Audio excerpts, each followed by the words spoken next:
คลิปนี้สิเว้าถึงประโยชน์ของการหัวก่อนอื่นก็ขออธิบายลักษณะของการหัวก่อน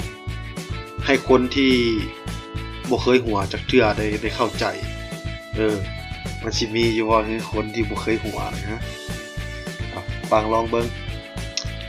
การหัวเป็นการแสดงออกของความรู้สึกผ่านทางกาย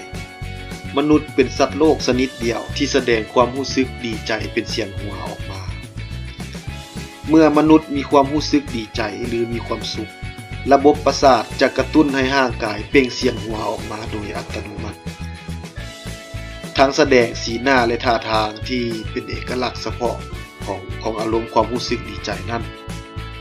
ท่านเฮนรี่ลูบินสโตนนักวิทยาศาสตร์ชาวฝรั่งเศสได้ค้นพบว่าการหัวนี้ช่วยกระตุ้นให้หัวใจเต้นไวขึ้น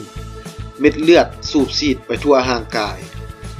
เมื่ออวัยวะทุกภาคส่วนได้รับออกซิเจนอย่างเพียงพอร่างกายจะปรับความสมดุลกระตุ้นให้รู้สึกอยากกินอาหาร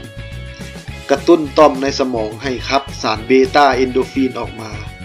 ซึ่งเป็นสารของความสุขช่วยบำบัดความซึมเศร้าช่วยให้จิตใจเบิกบานขึ้นช่วยลดความเจ็บปวดทางร่างกายและจิตใจนอกจากนี้การหัวยังช่วยให้ผิวพรรณดีกล้ามเนื้อบนใบหน้าและหน้าท้องได้ออกกำลังกายช่วยบริหารปอดกระตุ้นระบบภูมิคุ้มกันให้มีประสิทธิภาพลดความเสี่ยงการติดเชื้อโรคติดต่อทางเดินหายใจช่วยให้ปอดและหัวใจแข็งแรงเพราะฉะนั้นการดีใจและได้หัวจึงเป็นดังวัคซีนป้องกันร่างกายและทั้งเป็นยาปิ่นปัวพยาธิได้หลายชนิดอีกด้วยเมื่อการหัวมีผลดีหลายอย่างเฮาควรฝึกฝนตนเองให้อารมณ์ดีมีเสียงหัวอยู่เรื่อยๆต้องฝึกจิตใจให้มีความสุข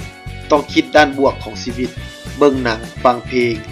ยามว่างเล็กๆน้อยๆต้องเก็บเกี่ยวความสุขและเสียงหัวอยู่เรื่อยๆเมื่อมีปัญหาต่างๆก็จงคิดเสมอว่าปัญหาในโลกนี้ล้วนแต่มีทางออกทั้งนั้นเพียงแต่เฮาต้องหาทางออกนั้นให้พบอย่างคนฉลาดโดยบ่เอาความอุกใจที่ให้ประโยชน์มาทับถมจิตใจตัวเอง